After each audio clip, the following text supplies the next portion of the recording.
Welcome to Ohio VolleyTalk. Alongside Meehan, I'm Elliot Skelly. Joining us today, the head coach of the undefeated Hudson Explorers and Region 2 Coach of the Year, Larry Meehan. How you doing, Coach? I'm doing pretty well. Thanks, guys. Yeah, happy to have you on. So you guys 20-0 through the regular season, only 2 sets dropped on the year. I guess first question should be, what are you guys doing right? Wow. Well, I think we do a lot of things right. First off, I'd say the idea that we've only dropped 2 sets all year is somewhat unimaginable to me. For high school kids to be this consistent is truly remarkable. It really is. And I guess I live in fear of that that moment where we're not as consistent as we've always been. But by and large, I think the basis for what we do is we're really good at passing and we're really good at serving and we play better defense than most people. So I think those are our calling cards. In addition to having some very good hitters and players in other ways, it's the passing and the serving I think that really set us apart. We're very consistent and we're very strong. For sure. And of course, you talked about the unbeaten record. At what point in the season did going undefeated become something this team wanted to achieve? I'm not exactly sure I could pinpoint that moment, but I suppose by the time we were maybe, I don't know, after 14 or 15 wins, maybe even after we went to the Mount Vernon quad, I think at that point we were feeling like, well, we could win all these matches. And that's a very strange pressure to put on the kids because it's in some ways not that important. In the end, we want to do well in the playoffs. I mean, that's what we're striving for. But it sort of became, a ball rolling down the hill at a certain point where I think they were putting pressure on themselves to win every match. And they wanted to win every set. And that was a strange pressure that they put upon themselves. And they dealt with it pretty well. There's been a lot of great teams in Ohio volleyball that have gone unbeaten overall. Is there any weight in this team when it comes to being undefeated? And is that a concern heading into the playoffs? Yeah, I guess I hinted that about that a little bit in my previous statement, in that I think they create a pressure for themselves in that regard. I do think at this moment, it doesn't matter anymore. Obviously, you have to win in the playoffs or you don't go on. So, the undefeated part, I think, is now past. It's sort of, the playoff lays ahead and we have to try and go out and win these matches. So I think that's the pressure that they have. I don't believe finishing a season undefeated is really a goal in and of itself. I think to win the rest is a goal for us, if that makes any sense to you. The regular season was one thing. I think the playoffs are another. Yeah, that makes sense. So you talked about the Mount Vernon quad. You swept two very good teams in Mount Vernon and Old Tangy Berlin. Is there any reason that you didn't schedule any more out of region competition? Or looking back now that you've already gone undefeated, would you have wanted to schedule more out of region competition? I actually tried. I didn't receive a lot of good response in that regard. We weren't invited to certain things. I didn't hear back from other people, and that's okay. People have to schedule the way they want to schedule. We had a very good team last year, and we're better this year. You can only play who you can play or who wants to play you in that regard. We didn't even manage a second match with Ignatius this year, which was too bad. But it wasn't as if we didn't try. We would have loved to have played just about anywhere, and I was very open to that. But I think in the end, we can only play who we have in front of us. I think we've done very well. I do think that perhaps the North has been underestimated to some degree this year. You saw Jackson beat Moeller, which was kind of a big surprise to a lot of people. Ignatius has fared very well against, some teams and took a set from Xavier, I know. So we have some very strong teams here. And I think even our baseline is relatively high. So circling all the way back, sure, I would love to have played different teams from different areas, but it just didn't line up that way. And hopefully in the future, people will be more open to playing teams, not just mine, but from the North. So I think that we're seeing things starting to equal out. And I think it's largely fueled by more club players in the North than we've ever had. I mean, it's probably double what it was 3 years ago. And that's starting to take hold and, creating better volleyball. Yeah, absolutely. I think that's a trend that's happening all over the state. So you think that is there any geographical barrier of being kind of up top and far away from a lot of teams? I guess if you're in Columbus, you're in the middle of the state. So, I mean, I guess there's some inherent advantage in that.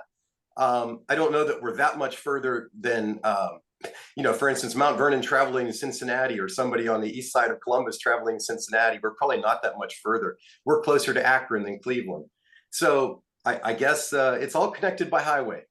Yeah. We're willing to travel. And it didn't have to be here at home. I would have traveled somewhere else too, but that's just not the way it played out. And that's okay. I mean, people have to make the schedule they want to make. But I do think it's not an indictment against our kids or anybody up here if other people don't really want to play us. So I think we've proved out that we're a very solid team, and I think we're capable of playing with and beating anybody. For sure. And again, you've shown it this year. Now, when you look at the program and the progress you guys have made over the years, can you speak to that progress you have made, and especially your time as a coach with this program? Oh, sure. So I've been doing this quite a long time. I often described coaching boys volleyball, especially in Northeast Ohio, as missionary work for many, many years. So I'm in a public school. I've not been part of the athletic department until this year. So we've been a club sport throughout the years. And it's been a real struggle to get kids to come in and play, to get, what we'd consider a standard athlete to come in and play. And that has created a situation where every year I felt like I was teaching kids from scratch, teaching them how to play volleyball. And I honestly don't mind it. I love the sport. I'm such an advocate for it. And I've seen such great success with the kids loving it and wanting to continue to play. And they play in their college years. I see some of them now as adults because I've been around that long, and I'm happy to play with them too. So it's a great thing in that I had that opportunity. I did feel very shackled to it, in the sense that had I left, I really don't feel as if this program would have continued, because there was nobody to replace it. And I think other programs in the North had very similar situations. Not everybody, but very similar. So in the last maybe 6 or 7 years, we've seen a little bit of uptick in interest, and that's manifested in us playing better. But the biggest difference has been, whereas for maybe the last 7 or 8 years, I've had a couple club players, like 1 or 2, and sometimes 1 or 2 really exceptional players. As you guys know, it's really hard to play the game of volleyball with 2 or 3 very strong players, and then 3 or 4 or 5 guys who just play 2 or 3 months a year. So, we did our best, and we always squeezed the most we could out of it. But until, I'd say, I guess the COVID year, when the class that I have now came in as freshmen, we had a big swell of people then, and they practiced for a month, and then we shut it down. I was so very happy that they not only came back, but brought more people with them as sophomores. A number of those kids started to play club, and they found that they just loved the game. And that's really what's made the difference. It wasn't just 1 or 2 kids now. Now it's 3 and 4 and 5 and literally 7 and 8 kids who are playing club and were really devoted to the game. They just love it that much. And that's what's made the difference. These guys are all in on learning and playing and just enjoying each other. And that's how I would describe our team. It is a team, and they love to play. Absolutely. So I know it'd definitely be a few matches away. You'd have to get there first, but looking at a potential state semifinal matchup against maybe St. X or Moeller or Sycamore or Elder or any number of strong teams in Region 4, is there any thought, just because you haven't seen any of them, is there any game plan or any concern about those teams? Oh, of course we have concern about those teams. They're very strong, as you said. And I have to admit, I have not seen a great deal of them on video, but I'm sure I will as the days go by.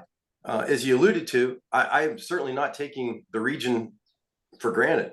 I do worry about just that one day where, you kind of let down and somebody else has a fantastic day. I mean, we're very beatable, like anybody is. Anybody's beatable on a given day. And so I have a great deal of respect for the teams in our region, and I think our kids do too. And so we are very focused on winning these matches first. And I think there are a few challenges before us. But if we are fortunate enough to advance, what I have seen, I'm very impressed with the number of the teams I've seen in the South. But I do feel as if our team can play with them. And if we're in the match, I give us a good opportunity to win it too. I would never say that something is an automatic or something we're favored or anything along that line. But I do feel as if we can play with any team that I've seen so far. Absolutely. Now, looking back at last season, you had a great year advancing to the state tournament before losing to the quarterfinals to Beaver Creek. Did that experience of getting to state and falling short last year make this program hungrier to return to that stage? Oh, I think it very much did. Most of the kids did return, and I think it was a great experience for them. I think it was very difficult just to go down and play in a big arena, literally and figuratively, I guess. It was a little bit overwhelming in a certain way. And many of these kids had never, played that many games in a row where they were very meaningful. And so now we're in that scenario. And I think that's been very valuable this year. I think that we have been very resourceful. Even though we have won a lot of matches 3-0, which is fantastic, it wasn't as if they were without competition. We played some close sets. We were even behind in some of those sets late, and persevered. We kind of came through. We did the little things we had to do. And I think that was all built on some of the events of last year. And of course, now moving forward to this year. But yes, in a grand sense, I think it was a big benefit. Well, looking forward tonight, you've got a match against Euclid. And then if you were you to win tonight, you've got probably a match against St. Edward at some point. And then I don't even want to make a prediction for the regional final because there's so many other strong teams in the North. What's the message for your team as you face off against these really strong regional opponents? Well, I think our message is we want to keep climbing. We want to keep adding. We want to have respect for all the teams we play. Euclid is a new team. I think that we match up obviously very well against a team like that. But still, I have a great deal of respect for the coaching and the kids who've gone out there and, put this season together. And I would certainly, our kids are going to treat it that way. They're going to have respect for that team, and they're going to try and do the best to play well. Hopefully we get some of our backups in if we take a lead. And if not, I anticipate we'll persevere in any case. That said, we have to keep building up. It's not good enough to stay where you are. So, as much as I say we're a good passing team, we're going to keep drilling the passing. As much as we're a good serving team, we're going to keep working on being a little more precise in the serving. And, as we go by, we hope to add a few new wrinkles to our offense, maybe some things we haven't done so far. And I think most teams will be in that same sort of camp. Well, Coach, thanks so much for coming on. I know you've been a little bit under the weather recently, but yeah, we're looking forward to see how Hudson could do in the playoffs, and best of luck to you. Oh, that's really great. Thanks so much for accommodating me with the sickness and all. I appreciate it. Oh, and just before I go, I would say thanks so much to you guys for promoting the sport. I guess I've been kind of a zealot for boys volleyball for a long time, and I think it's really fantastic that there's a new forum for it, and the more exposure, the better for this great sport. So thanks very much. Thank you. Thank you. All right, that was Larry Meehan. Thanks to him for coming on. They did end up beating Euclid in 3 that night, so congratulations to them. What I really like about the show is I think we both assumed that their schedule and not scheduling anyone out of their region really was a result of their desire to not do that. But talking to him, it's really I can't schedule teams if they don't want to play me. So that's what I think. I really like that angle of we know their coach's intention by bringing them on. So that's really cool. So looking at some significant results that we've had here over the past couple of days. Yeah, I mean, Licking Heights, that was one team that made the jump from D2 to D1, and getting that victory over New Albany side brings a lot of confidence to that side overall. And again, it's almost what we've been seeing throughout this entire tournament. When you look at other regions too, it's almost similar to March Madness in ways. You do not want to be the 5 seed because the 5 seed tends to go out. Licking Heights was an 8 seed. New Albany was a 5 seed in that matchup. Elsewhere in some other regions, in Region 2, number 5 Jackson went on the road to Stoneman Road Falls and lost that game. And Lakota East lost at home. They're also a 5th seed. They lost to number 8 Loveland. So a lot of interesting games have happened and a lot of upsets as well, which makes this tournament pretty interesting, especially in these early rounds. Yeah, especially the Licking Heights upset, man. Like New Albany is a solid team. I wasn't expecting that at all. Looking back, I guess what I probably saw as Mount Vernon struggling against Licking Heights really was Licking Heights doing well. That's probably what I should have taken away from that. Looking at our predictions for this coming week, first up, we've got Liberty versus Westerville South. It should be fairly easy. Actually, talking to some of the Liberty players, I think they actually ended up not playing a lot of their starters and may continue to not play some of their starters just due to the guys needing some rest and recovering from some minor injuries. And honestly, I can't blame them. They don't have particularly competitive path to a regional final, at least until the regional semifinal. Looking at that regional semifinal, it'd be the winner of Licking Heights and Westerville North. I think Westerville North will get this done, but it's kind of tough to tell now, with how well Licking Heights played against New Albany. That third set actually was 25-16 after they swept them. So yeah, but I just think Westerville North has a lot of weapons and they'll probably be able to put away. So I would say I think I have Westerville North advancing to play Olentangy Liberty in a regional semifinal, and then Olentangy Liberty advancing to the final. Yeah, that's one thing, that quadrant really in general, because I remember filling out my bracket and I was thinking Olentangy was going to pull it off against Westerville North and maybe they make a run to play Liberty, but they ended up being ousted. So Licking Heights again, and we've seen a lot of themes in terms of the Road Warriors. I actually think Licking Heights gets it done against Westerville North and they'll be the ones playing Liberty. I still think Liberty, though, makes the regional final quite easily in that regard. Yeah, it's interesting. Olentangy did end up getting back their outside hitter, Gavin Grover. He's committed to play football at Cincinnati. He's just been injured the whole season, so I think that kind of played a role where you just don't have the team chemistry. Western North has had their guys, and they've had a solid squad all year. So a little unfortunate that Olentangy wasn't full strength all year. I'm not sure if he'll be back. Honestly, I don't know if I'd be back if I had a football scholarship to D1. Olentangy Berlin did end up beating Newark. So I think Berlin will knock off Pick North. I think we've seen Pick North against Dublin Jerome and lose to Dublin Jerome in the USC Challenge. And despite having a very good record, I think Berlin has played better competition and ultimately will have the better players to beat Pick North. And then I think Mount Vernon already beat Northland. So I think Mount Vernon will beat Gahanna Lincoln. And that'll be a tough one. Berlin and Mount Vernon in the regular season went to 5. Man, give me Berlin. I think Berlin will barely squeeze by in 4 or 5 sets to advance to a regional final.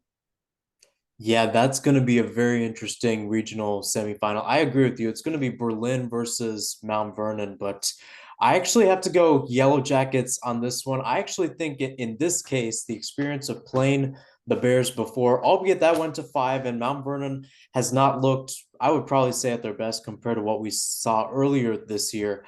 I still think the Yellow Jackets get it done, and that brings a rematch with them against Olentangy Liberty if it were to happen. Yeah, I think Hudson really won't have any issues advancing past Brunswick into the regional semifinal. And then I think St. Ed's will get it done against Walsh Jesuit to play Hudson. And it certainly won't be as easy as maybe some of their previous opponents in the playoffs, but I do think Hudson will get past St. Edward to advance to regional final.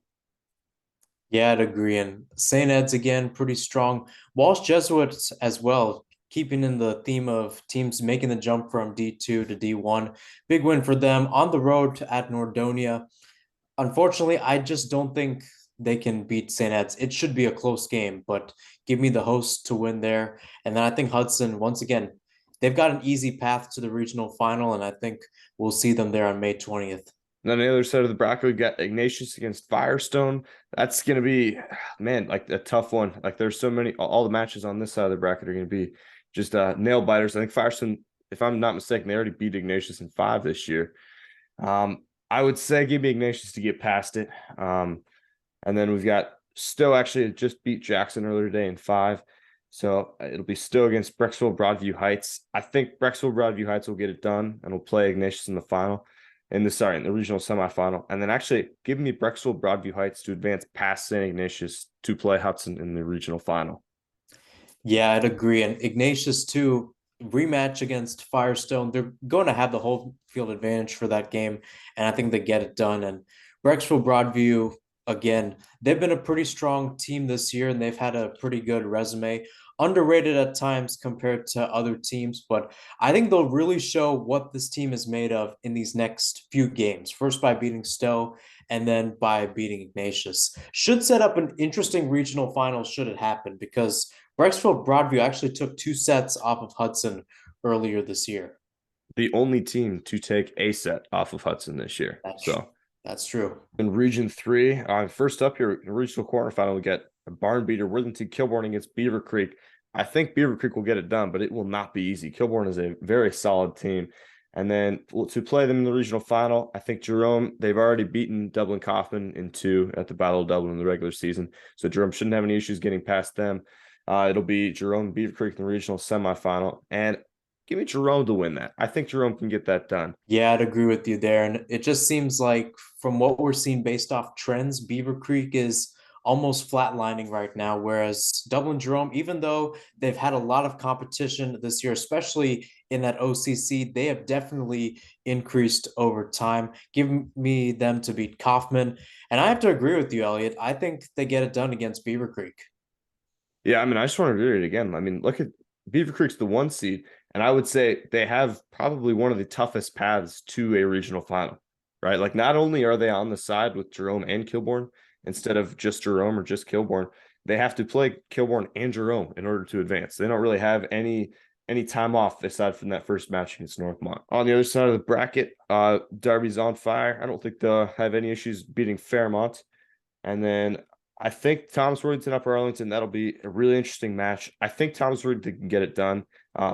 This may be a little known fact, but Thomas Worthington actually scrimmaged Upper Arlington before the season, and they played 5 sets, and Thomas won all 5 sets. So I think that that's not something that was made available to coaches, obviously. So that didn't impact the seeding, which I think is why Upper Arlington got the 5. I think Thomas Worthington will get past them. Again, it'll be another super competitive match. And then, unfortunately, I don't think Darby's going to have any issues getting past Thomas and heading to a regional final.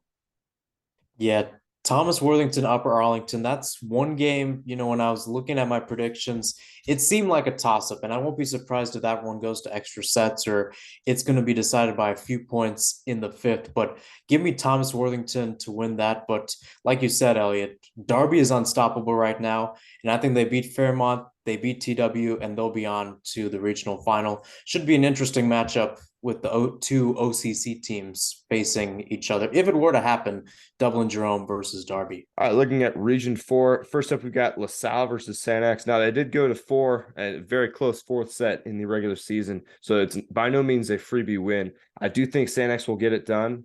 And then on the other side, Elder will play Walnut Hills. And in the second round of the Centerville Elite 8 tournament, Elder's already beaten Walnut Hills. And they'll have a matchup of the only team who's given St. X a loss in the regular season. However, I do think that St. X will be able to persevere through it and get past Elder to the regional final. Yeah, and I think so as well. I'll actually be on the call for that game from St. X on Saturday between the 2 teams on North Bend Road, LaSalle and St. X. Should be a good one. I think the Bombers get it done. Maybe in 3, maybe in 4. Darian McDowell's side has been very good this year, especially on the road. Even when they played at St. X, quite competitive, even though that one ended out in 3. And again, I think Elder is almost on an uptick along with some other teams that we've talked about this year. I have them beating Walnut Hills, but I just don't see Elder beating St. X again. It's going to be an interesting rubber match from Fairfield High School, but I think the Bombers get it done. And then the other side, we've got Moeller. I think they'll get past Lakota West pretty easily. And then it'll be Sycamore versus Loveland. Another really interesting match. I think Sycamore gets it done with Owen Walsh, first team All-State, recently released. And then I think against Moeller, I mean, Sycamore Moeller is another really interesting one that went 5 in the regular season. I'm not sure what Haggerty's injury status was because he was missing for that. So that'll be a really big piece. If Haggerty's out, Sycamore could, I think they have a legit shot to advance. If he's playing, though, I think I'd give Moeller the edge. So give me Moeller to advance to the regional final. Yeah, and that's just another one that's going to be close and going to come down to the wire. I'll start off at the bottom. I did see Loveland beat Lakota East on Wednesday, and this was a Loveland side too against Lakota East, who has a lot of great hitters unto themselves. Their defense did very well to receive some shots and especially those spikes. But again, Sycamore's got Owen Walsh, one of the best players in Region 4. I think the Aves get it done on their home court, but a matchup against Moeller, that's going to be interesting. I wouldn't be surprised if that one goes to 4 or 5. Just that night in general at Fairfield High School, where Elder and St. X went to 5 earlier this year at Elder's Volleyball and Wrestling Gymnasium. Sycamore and Moeller went to 5 at the Brisbane Family Center earlier this year. You think about it, there's a good chance that if you're watching both of those games, you do not get out until maybe 10:30 or 11 o'clock at night. And keep in mind, the first game starts at 6 p.m. So it's sure to be a great Wednesday evening that is going into the night. But it should be an interesting regional final. And I think it's a rematch from one of the regional finals in the South last year, St. X against Moeller. Looking over at Division Two, Region 5, DeSales, the one seed, probably won't have any issues getting past Columbus South. I think Hartley will get past Independence, and then DeSales will win and go on to a regional final. And then playing them, I think, honestly, I think Bishop Watterson will beat Westfall, and then St. Charles will beat Chillicothe, and then St. Charles, I believe, will beat DeSales, and then we'll have a all CCL semifinals, and then a rematch of the championship match for the CCL, St. Francis DeSales and St. Charles. Yeah, I'd have to agree with you there. And of course, you talked about this last week that Andy Feltz noted the fact that we could have an all CCL regional semifinals. And I have to agree there. You know, all of these teams are the favorites, and especially at the D2 level, we don't see too many upsets in that regards, especially earlier on. So I would suggest that it seems pretty straightforward. In the end, it's going to be St. Francis de Sales against St. Charles in the final. Cam Hoying most likely will be back and will be playing in that game. So it will be interesting to see if DeSales can get the revenge with their star player back. All right, and then we'll have St. Vincent St. Mary playing Howland. I think St. Vincent St. Mary should get past that to advance to a regional final. And then Hoban should beat Scott. And then they will play the winner of Roosevelt and Grafton Midview. I think Roosevelt will edge out Midview, and then Hoban will advance to play St. Vincent St. Mary in the regional final. Yeah, and that's, I think, will also happen as well. Pretty straightforward there. And Howland beat Carrollton earlier in the week on Wednesday. St. Vincent St. Mary, again, they've been consistent throughout this entire year, and Logan Jennings would agree with us, especially in that North region. I think they're on to the regional final, and I think they get a rematch with Hoban. Now, earlier this year, they played at Hoban, and the Irish were the one to win. So now that it matters, it would be a game that would be pretty interesting to decide the Region 6 champ, should it happen.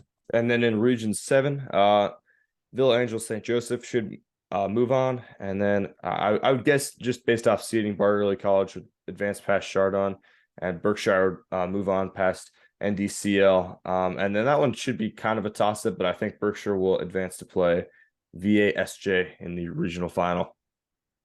Yeah, I don't think there'll be any problems with VASJ, at least in terms of max prep rankings. They've looked the strongest amongst all the teams in Region 7. That bottom part of the bracket, though, could be interesting. I could see a toss-up between Chardon and Bard Early College, but Bard has had the better record this year, almost going unbeaten. I think they're on to the regional semis.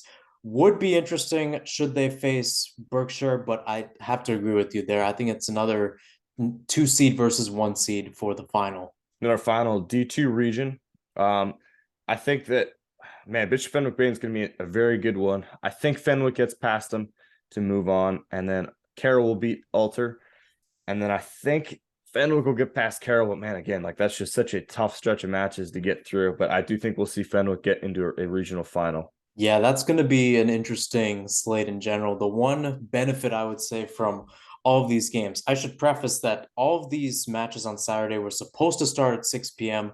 with different scheduling conflicts happening at each venue. They have been changed to different times, but you got Baden and Fenwick still at 6 p.m. So I'll get a chance to watch that. Hopefully I'll be there live. That's going to be a toss-up kind of game, like you said, but Fenwick beat the Rams in 4 up there earlier this year. I think they get it done once again to advance to the regional semifinals.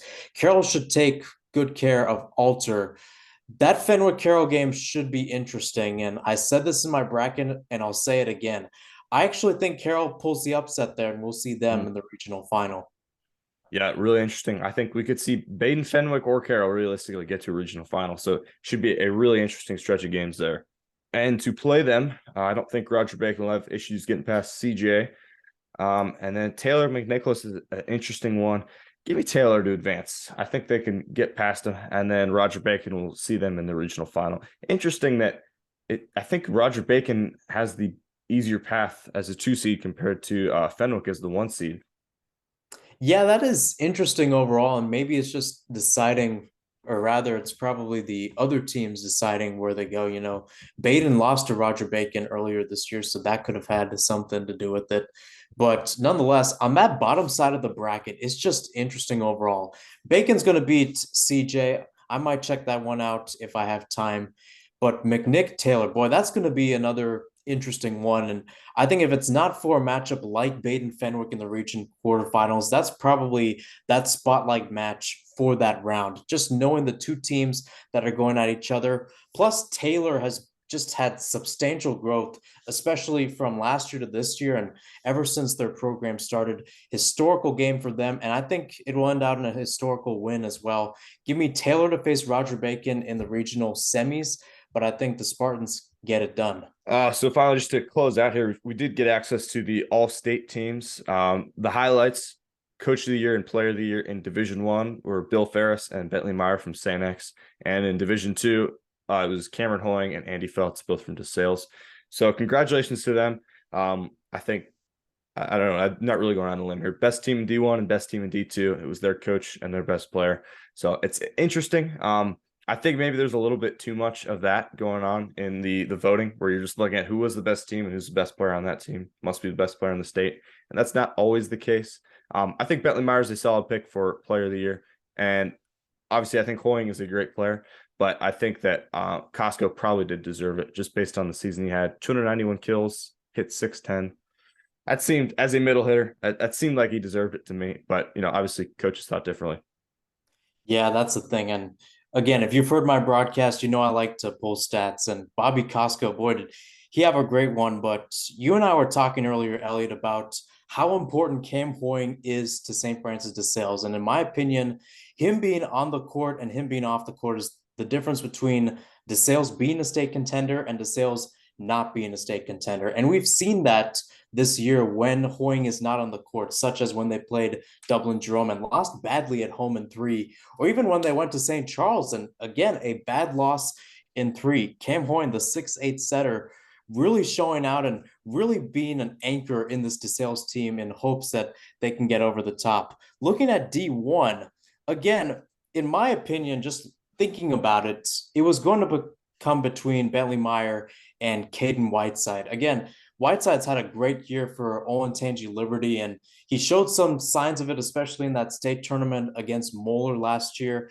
But again, it just seems like that tandem between best coach, best team, and best player continues to show out. And Bentley Meyer, again, the St. Mary's of the Woods commit, really showed out this year for the Bombers, anchoring a team that has a lot of great parts, and he's done a lot of great work as well. Congrats to the Bombers. Congrats to DeSales. They've done a great job overall. Yeah, see, I hear you. And obviously everyone on that list is a great player. But the problem is the logic you used for Bentley Meyer is different than the logic used from Cam Hoying, right? If you had made the argument for Cam Hoying but left out his name, I would assume you're talking about Owen Walsh. By that logic, Owen Walsh is player of the year. So it's just interesting how you look at it. And every coach looks at it a little bit differently. Every person looks at it a little bit differently. And it's just whether it's who's the best player stats and skill wise, or who has the biggest impact on their team. It's just interesting. At the end of the day, if you're a first team all state, it's a pretty good gig and you had a great season. So, all right. And with that, this has been Ohio VolleyTalk. Thanks again for watching. Let me hear any final thoughts. Not really, but boy, do we have 2 interesting rounds coming up. Regional quarterfinals on Saturday, regional semifinals on Wednesday. If you can, get out to a lot of these games because some of them are going to be really interesting. And for a lot of these teams, what we'll see in the next few days will be season defining. Absolutely. And a great preview of what might come next year. Even if a team necessarily isn't competing for a state championship this year, just like, hey, this team's got a lot of juniors and sophomores, and next year they'll be able to make some noise. But with that, this has been Ohio VolleyTalk, and we will catch you next week.